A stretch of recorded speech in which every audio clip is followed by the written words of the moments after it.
I got this, I think, from Stephen King, that when you're writing a book, your characters, they come forward one by one holding candles, and they show you slowly who they are. They show you slowly the story. So that's how I think that's an effective way of growing a story, by just focusing on the character growth.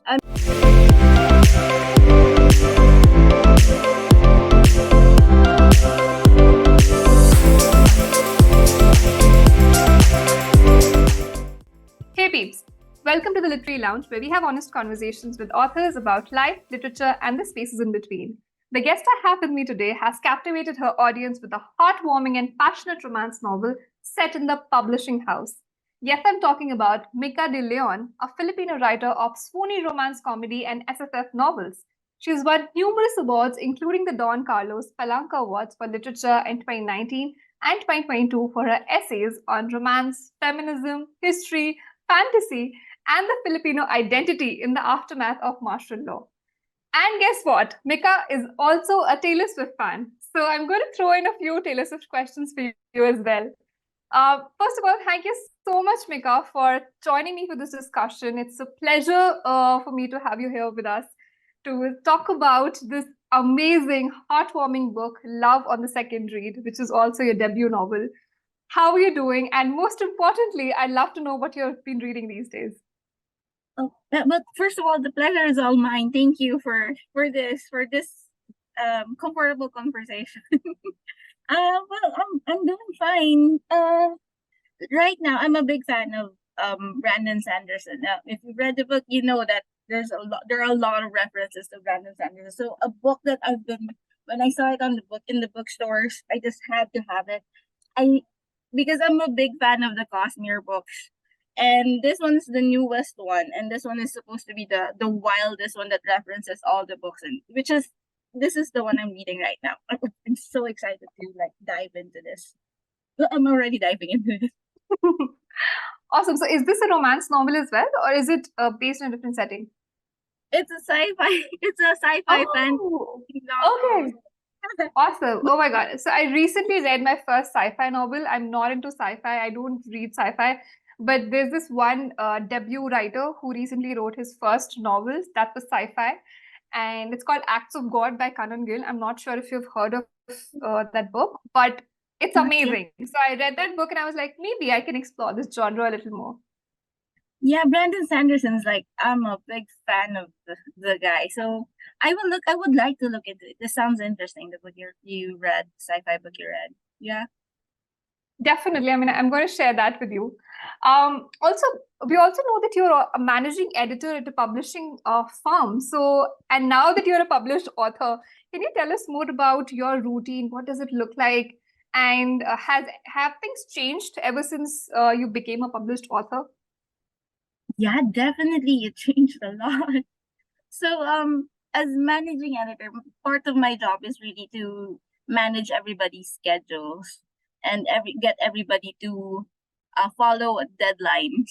so so I think that's something I was able to apply in my own books, because as author you have to follow your deadlines, or else everybody in the publishing house is gonna suffer after you. So that's the thing I'm able to compartmentalize. So the managing editor job, that's the day job. I work it within those hours. So, and then the writing I do whenever there are pockets of free time in my day. So I actually schedule all my writing time up to 3 months in advance. So every weekend I have, or every hour, that's how wild I schedule my day.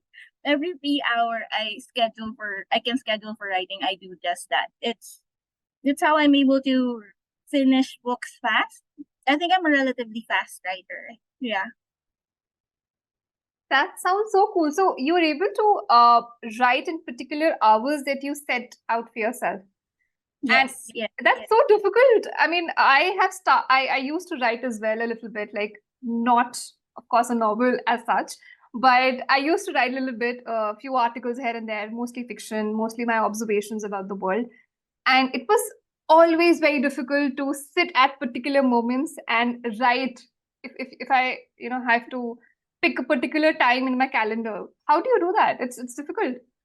I think it's because before I went into book publishing for my career, I was a full-time freelance writer.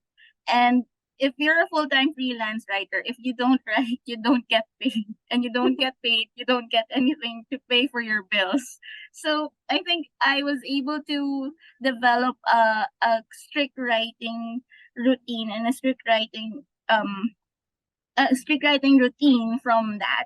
And I think from there I learned how to how to get over writer's block, or like how to write whenever I need to write. So I think that's something I was able to bring into now that I'm writing novels. Yeah.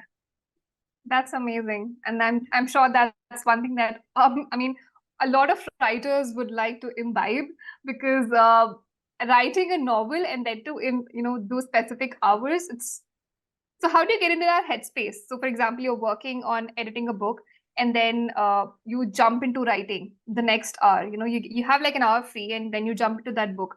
How do you manage that flow of thoughts? I just in the beginning was hard because the things you read and the things you edit, they naturally flow into the things you write.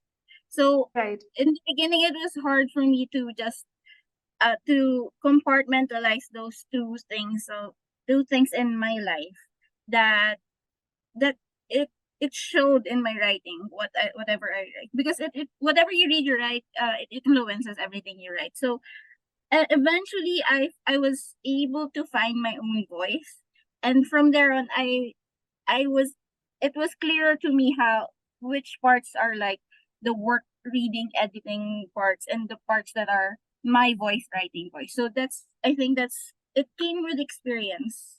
I think, yeah. I've been a managing editor of a publishing house for like almost a decade. So there's a lot of experience that went into like compartmentalizing really my life and the writing life and the editing life. Yeah. That's amazing, and that's so beautiful, and I'm really inspired with this conversation. You're really inspiring about this. Now I would like to switch to the topic of the day. That's love on the second read, and I would like to start with the last page of the book. That's the acknowledgement section, which I always read. I mean, I have this habit of reading acknowledgement sections because a lot of effort goes into writing a book and then getting it published. So it's very inspirational, and it's very inspiring, honestly, to pick a book, read it through to the end, and then see the acknowledgement section and see how the author has mentioned all the people who have helped her write the book. Um, and what I found very unique in your acknowledgement section was that you've mentioned that you were very surprised to get reviews from authors like Ali Hazelwood and Tessa Bailey, because they're very famous romance writers. Can you tell us more about that experience? How has writing a romance novel that has quickly turned into a sensation changed your life? Well, Tessa Bailey and Ali Hazelwood, those were like the biggest surprise. And um, there's also Lynn Painters there. They gave endorsements to us, Amanda Young. I'm trying to remember the books, but those were the biggest. Those are such unexpected things, and I think those things wouldn't have come if I without Penguin. I am so grateful to Penguin C. They gave me everything I needed to move forward as an author, because if your publisher doesn't if your publisher isn't supportive of you, then you don't get anywhere, right? So like Penguin C has been such a big just such the biggest cheerleaders, the biggest supporters of my career as author. They were the first ones to take a chance on me as a writer, because before they signed me, they were like I was like in the pitching trenches for like a year. Nobody would want to publish. But then I was pitching my fantasy then, so that was harder to pitch. Love on the Second Read was just like I wasn't actually planning to publish Love in the Second. That was just for me, and they took a chance on that, and now here we are. It's to get support from to get support from authors like Lynn Painter and Tessa Bailey and Ali Hazel, and even Mia Manansala was just. I mean, just that was it's just mind blowing whenever I see my notifications show their names. It's just I think because authors just support each other, are very supportive of each other. It's such a loving community, the writing community, because if you support one author and one author succeeds, it pulls everybody up. I think that's the kind of environment being being an author is in this in this industry. That's absolutely true. I mean, whenever I see their pages and they often are reading about different authors. They're often endorsing other authors. They're often talking about new books that are coming to the picture, new debut authors. And it's so amazing to see how inclusive this community of writers is, that they're all very happy about people writing books. They're always there to support you, that, you've written this book and I'm happy. I'm there to support you. I'm here with you. So it's amazing to see that. Yeah, just it's just mind blowing. You think that because writing a book is such a solitary act. It's just you and your thoughts and your laptop writing away, and then once you get it published, you think you're still alone, and then suddenly you get all of this overwhelming support from the community, and just it's an amazing thing that I never expected would be available for me. I'm a Filipino in a third world country, far away from where the heat of the industry is, especially in the West, right? So it's such a it's so overwhelming and just heartwarming. These authors are so supportive these authors are. Absolutely. And now that you've just mentioned that you work in a publishing industry in the Philippines, that's far away from the West, let's talk a little bit about that. Right. Um, okay, as a managing editor in a publishing house in the Philippines, how challenging for you was it to write a novel that's based in that setting? And are there parts of the book that have been inspired from your own personal life? Oh gosh. Actually, I, when I wrote Love on the Second Read, I just finished my epic fantasy book, which is like a three-year project of like world building and like writing and rewriting and deleting millions of words until I get to a book that I'm like, I think I'm comfortable pitching to publishers. Um, at the end of that, I didn't want to I still wanted to write another book, but I didn't want to write a project that's as that's just as exhausting as writing a fantasy novel. And I thought, okay, I want to write a romance, and I didn't want to build another world for this story. And I already knew publishing pretty well, and it just came naturally. It wasn't difficult using the publishing Philippine publishing scene as a setting. It was more, I think the idea at the time for me was that I asked myself, wouldn't it be funny if I wrote a book about the book publishing industry, about book editors falling in love with other book editors, and they're just throwing banters about books. Just uh, I like the layers. I thought it would be a good idea to add layers, so many layers to the book, and that's where it really came from. Um, Love on the Second Read is actually was easier to write than the fantasy book, because the fantasy book took 3 years, but Love on the Second Read took me like a month to write the entire book. So it wasn't hard. It was a lot. It was the fun book, really. I'm sure that your experiences as a managing editor would have helped you also to understand what parts of book you would like to include in this in Love on the Second Read and what parts you'd like to skip. Yeah, definitely.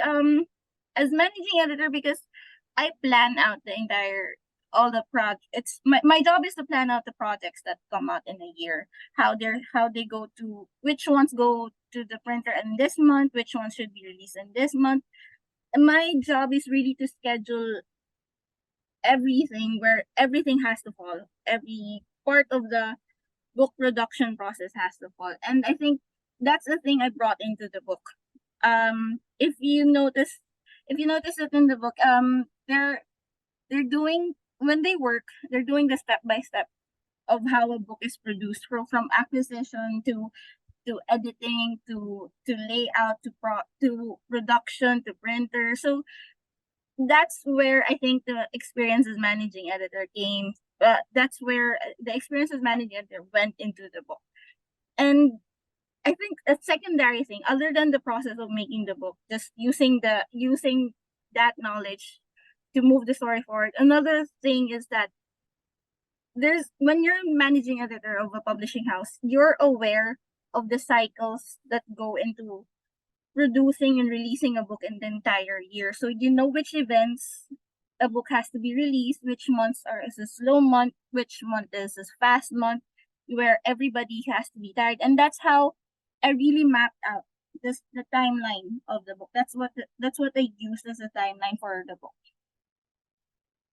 And that's very evident. The entire storyline moves on that timeline, right? So how they start with the book that they start working together on, and then they move towards a session where there's one event also happening. A book event also happens in the middle where they're all busy with book selling, and then there's a dry period where they're all resting and moving Yeah. towards the end of the year. So all of that is very interesting to read how the publishing industry works throughout the year, and which are the very busy periods, and which are the ones that are relatively easier to work with.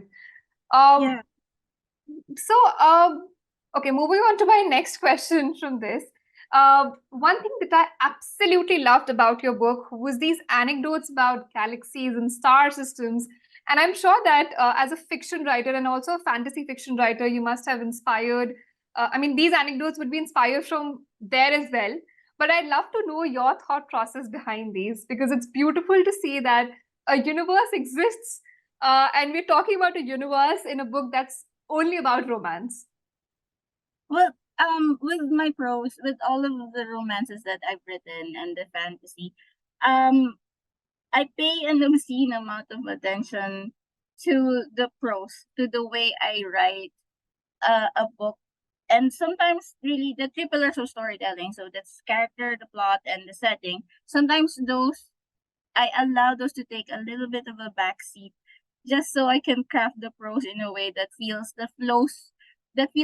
right to me, that flows well in my ear. So for that that's one of my favorite arts that I wrote, because um so um Kip is a sci-fi nerd and Emma is a romance nerd, and I wanted to I want to find a way to marry those two things in a way that feels right for the writing. And the references to the galaxy, and I thought, oh, these sound like sciencey words.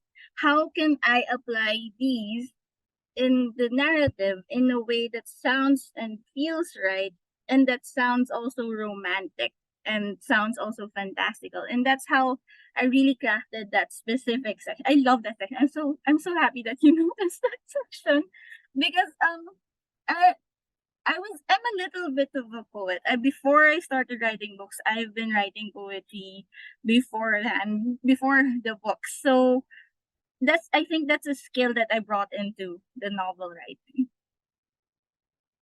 Wow, you're an all-rounder. You've worked with the editing industry and the publishing industry. You're currently working with that. You've been a journalist before. You've been a poet, and now you're an author. That is truly amazing. Amazing, honestly.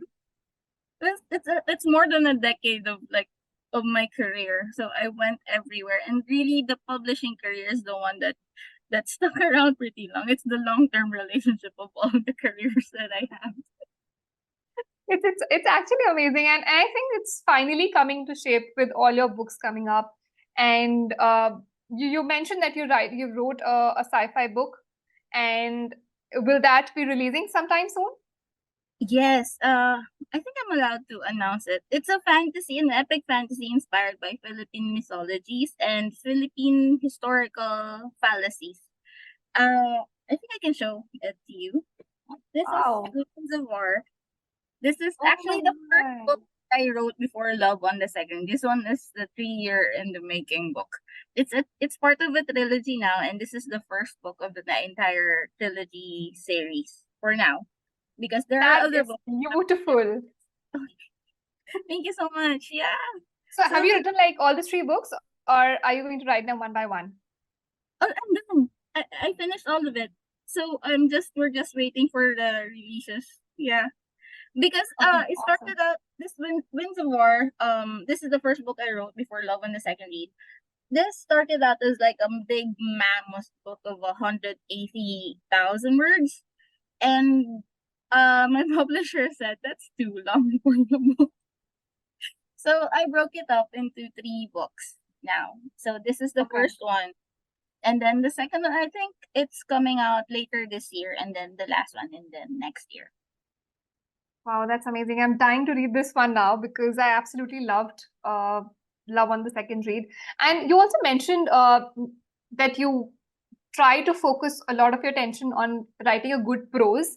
And that is something that was very unique about your book because I rarely find good prose in a book because that is something that keeps me hooked to the book. And even if it has long chapters, even if the book is too heavy to finish, I end up finishing it and reading it through and through because otherwise, if the story is even if the story is good and the prose is not that good, the writing is not good, it does not keep me hooked and it's very difficult to follow along.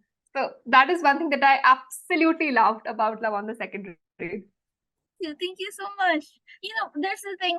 Um, when the reviews came for Love on the Second Read, of course there are people who liked it, and then there are people who didn't like it. I found that majority of the people who liked it, they liked it because of the prose, and those who didn't like it but still stayed until the end, they stayed because of the prose. So I think that's one of that's where my strength as a writer lies. So I think I'm gonna focus more on prose in the future books. Yeah. Absolutely, absolutely. And on that note, I'd also like to point out another thing that I liked in the book, and that was these short descriptions about genres, about heroes and villains, and various tropes. And I'd actually like to read out one particular part from your book that I loved, uh, which is this chapter 5, Antagonists and Villains. And it's the beginning of the chapter. The perfect antagonist was oftentimes the one with goals diametrically opposite to that of the protagonists. They were not necessarily bad people, but they kept the main character from getting to their goals. Villains were things of evil. This has been written so beautifully, so simply, and in such small words, you've explained what an antagonist is and what a villain is. With respect to this particular writing, what are some perfect antagonists that you've read in books? Oh gosh. I'll refer to TV first. You know Avatar: The Last Airbender. That's one of my favorite references for a protagonist and antagonist. Zuko and Aang. They're Zuko is technically he began as Aang's antagonist. So Aang's the protagonist, Zuko is the antagonist, and they have similar goals. And in that they have similar goals, but then sorry, I live next to So Zuko and Aang, they have goals that run against each other's goals. So if one achieves their goal, the other fails. So if the other fails, so that's one of my favorites is because it's such a clear line of what an antagonist and a protagonist relationship should looks like in an ideal storytelling style. I'm looking at my books for books that Oh, if you've read, I'm only referencing fantasy books. If you read Red Rising, with Red Rising, you have Darrow. But this is I'm referring to villains now. With Darrow is the hero, but then he's such a gray hero that you're not sure anymore if he's like hero material. But still, he's a protagonist, so that's a gray area. And then we have his villain, and this one I'm sure he's a villain because he's both a villain and an antagonist because they have they have goals that cancel out each other. But then this person really is a bad person, so his villain is really a bad person. And like I think with antagonists don't have to be bad person, evil people necessarily, because sometimes the antagonists they mean pretty well, and then it just happens that what they want it cancels out what the other person wants, the protagonist wants. So I think that's a good relationship. Okay, makes sense. So, with respect to love on the second read, where would you categorize Nick? Is he an antagonist or a villain?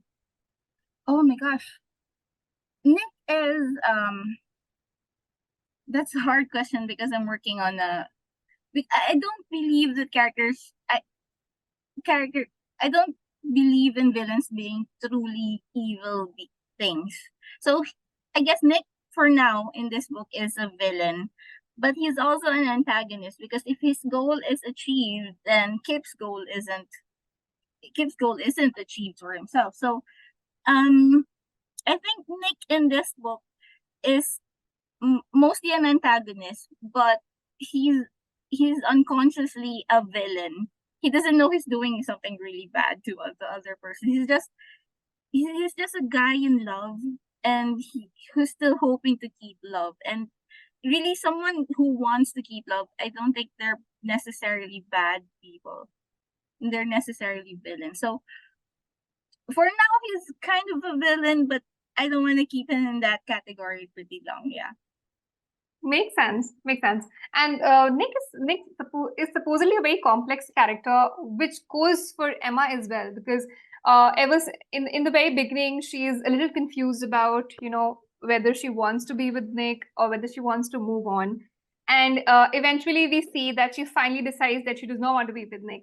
But before that happens, she always has this what if or the fear around the idea of letting him go completely. Um, and this was very interesting to me because we often find that the main character of the book or the protagonist of the story is not complex at all. I mean, they have like a pretty straightforward journey throughout the book. How difficult was it for you to write a complex character like that of Emma, who is not really sure about what she wants? Oh gosh.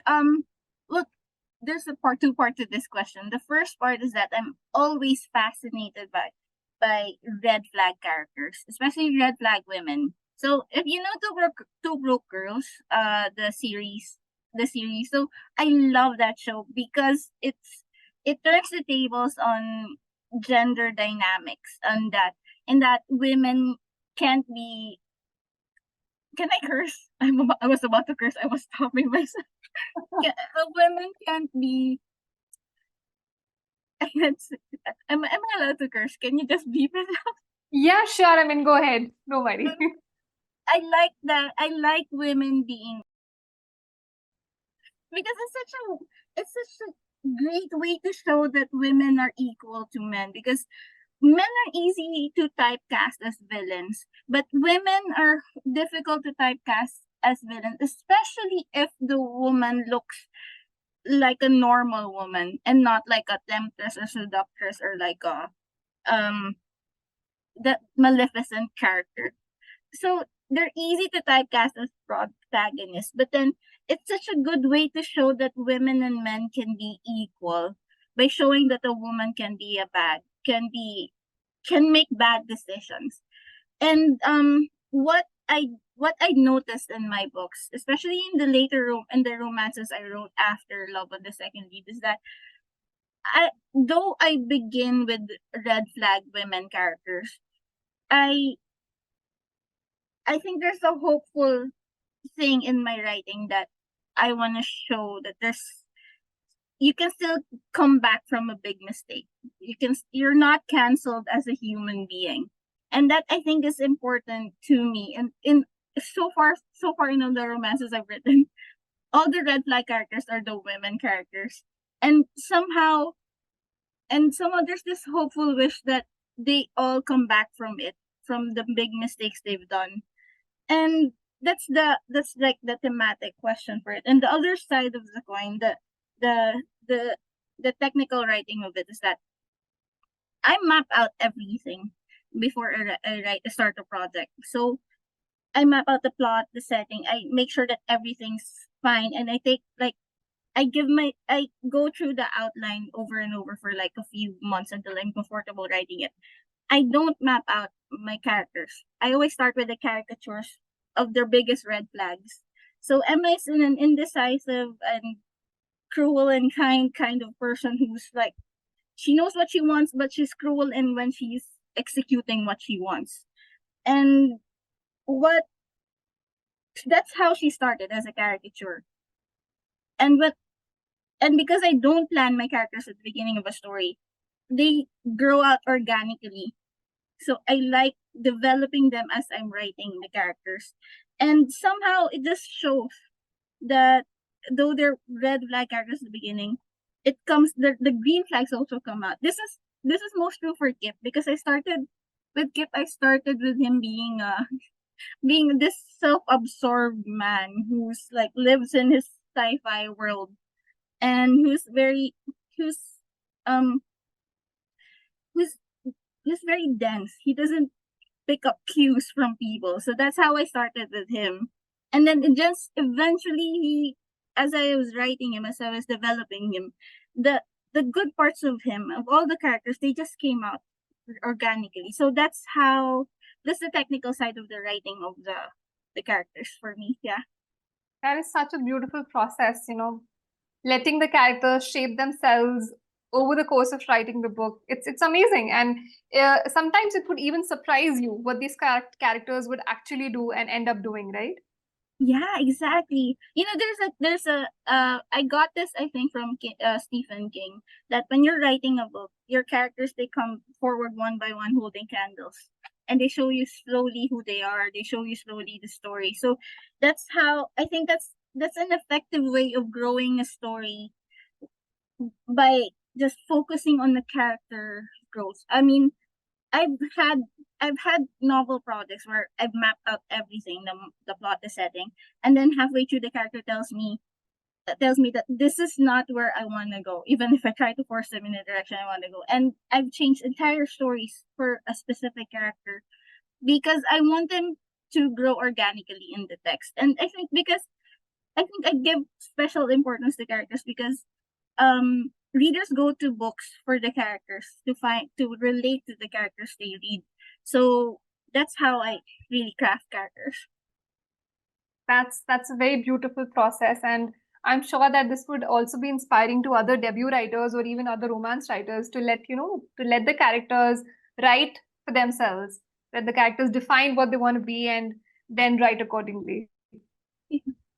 Both as a managing editor and as a debut author, what is your one advice for new romance authors out there who are looking to get their debut novel published? How can they be unique and still true to themselves?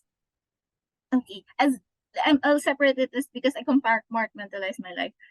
As managing editor, I would tell debut authors, debut writers, or first-time novelists, or writers writing their first books, to finish their books, to build on the fundamentals of writing a novel. So, um, uh, establish a writing routine and protect that with your life. Establish a writing process. Make sure that your writing process works for you and that you're not working for it. You're not adjusting your entire life just so you can write. Another thing is that you should know the fundamentals of the storytelling, which is plot, character, and setting. You should be able to understand how those moving parts in the story work. Know your story structure, know your story design, and just finish a book before. Because I think one of the things I noticed from first time authors, first time writers, first time novelists, and this is from my experience in 10 years in publishing, they're so hung up on the marketing plan of their books and the reviews that will come and the analysis that will come for the books even before they finish their books. And to me, that's such a book never ends up the way you think it should end up. Your idea doesn't end up on paper, and your book will most likely be a different creature once it's already a book from the idea in your head. And that, as managing editor, I would say to first time novelists to just establish your fundamentals and just being being an author, treat the authoring job as a job. And that's advice from me from managing editor. Now, as author, that's a different thing. You have, as author, it's important that you approach it in a way that's specific to you and that you're sincere and you're honest in it, and you're not pursuing any agenda other than your own. Just have fun with it, because if you have fun with the book, that's all your sincerity. That's where all your sincerity and genuineness and authenticity, that's where it comes out, when you have fun. Just don't treat it like it's my future career. I want to be a big time author. Just write for yourself, write what you love, and write to have fun, not for anybody else, just yourself. That is such good advice. I'm sure that that all debut writers out there would stick to this advice. And I've also seen this even with my own experience with writing and other people's as well. I've come across a lot of people who want to become writers, but they are stuck in the writing process because they think that they're either not good enough or nobody's going to read their work, and which halts their writing process. And they're in the middle of writing and they're like, maybe this is not that good. Maybe I just stop here and not write any further. So that's a very good advice. That finish the book first and then think about all of these things, because of course there's a round of editing process. Then the book goes, before it goes actually gets into publishing, you'll be making a lot of edits on the book yourself, and then there'll be an editor assigned to you who will be making the edits on your book. So of course, what the final product would look like would be way different from what you've imagined initially. Always 100%. In my 10 years in publishing, no book has ever started. No book has ever ended up the way it started. It's a whole different feature at the end of the publishing process. So just when you're drafting, just draft. Don't think about anything else. Just write, finish. That's the important part. Finish the book. I mean, the first draft is always, I'm so sorry, it's the outside. The first book is always gonna look like it's the worst thing that's ever written on earth. And that's okay, because that's what editors are for. Editors are there to help you. A good editor is they're there to help you make the best book that you can ever make in your career. Absolutely. And on that note, are there any learnings and takeaways that from Love on the Second Read that you would like to implement into your future writings? Oh yeah.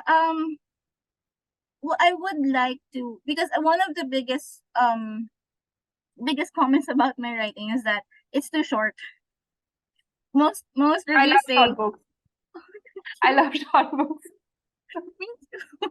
Just you can read more books in a year, right? So Yeah. the biggest one of the most common reviews I get is this: it's too short. And I think secondary to that, or like a supplementary review to that, is that I don't give the characters enough time to breathe or to grow themselves. So I think in future books and the romances that I've written after Love on the Second Read, I put less attention into the prose and more into the character. So it's the next romance is definitely that will come from me. They'll be a lot longer because I gave the characters time to grow this time around. I mean, my prose is still there, but not as obscenely the main focus now. So I think that's a lesson from this book that I'm taking to the next book. Just give your characters more time to breathe and to be themselves, to grow, and to show just that progression in the storytelling.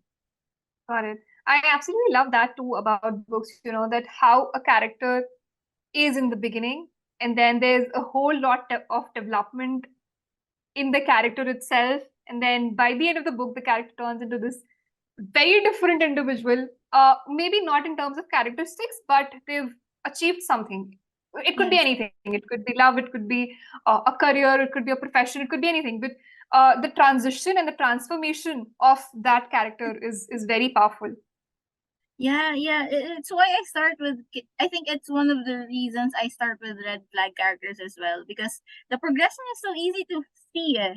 From like a red flag character is here, and they're like they have so many flaws that it keeps them there in their life and not moving forward. So it's such an easy thing to see the progression if you want to get them to go up or if you want to go down. So that's why I think one of the reasons I go for red flag characters as well is that they're the character progression is pretty, well, not easy, but just it's not difficult to find. You just have to trust It's the more character.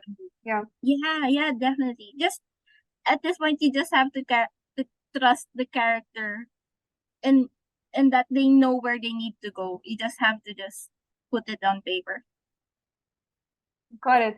And now, before we move on to the next and the final round of this discussion, I'd like to get a few book recommendations from you, particularly in the romance genre, because Love on the Second Read was a romance book.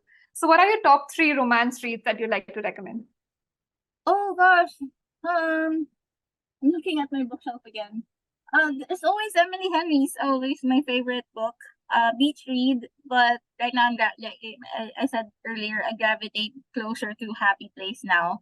Another my I love Ali Hazelwood. Anything she writes, I love Ali Hazelwood. And which book? That's a hard question because all her books I like. I think I guess the first one would be a safe choice because the first one is the Love Hypothesis is the one that I read first. I love that book. And Christina Lawrence, Love in Other Words. Oh my gosh. I dream about that book sometimes. It's so good. Yeah, I mean that's a very beautiful book also. I mean, I've heard such good things about it. And wow, this was an amazing discussion, Micah. I mean, I loved it thoroughly. And with that, we've come to an end of this entire discussion. I'm so happy to have talked to you about your book, Love on the Second Read. Thank you so much for joining me for this discussion. I hope you had as much fun as I did because I thoroughly enjoyed this discussion. And I'm sure that this conversation, yeah, I'm sure that this conversation is going to make readers want to read Love on the Second Read and dive deep into the heartwarming romance of Emma and Kip. I'm sure that they're going to love it. Absolutely. Thank you. Thank you. Is that a Korean talk? And thank you, fellow readers, for tuning into this conversation. If you haven't read Love on the Second Read yet, go get it at a bookstore near you quickly because you're going to thoroughly love it. I'm sure that you're going to love it. Yeah, I have the book with me here as well. And yes, Mika's another book, Winds of War, is going to launch super soon. I'm not sure what the launch date is. When is it going to hit the bookstore? I think it's April. I think it's April, mid-April. Okay, waiting for that. As soon as it does, I'm going to pick that up as well. And I hope to have another discussion with you on that because I'm sure I'm going to love that too because I absolutely loved your prose and absolutely loved the romance novel that you wrote. So hoping for a lot more from the second book. And if you love this discussion, please don't forget to subscribe to our channel and follow us on Instagram. I'll add Mika's Insta handle also in the description so you guys can follow her as well and stay updated on what she's writing next. And finally, please give us a big fat thumbs up if you like this discussion, and I'll see you in the next one.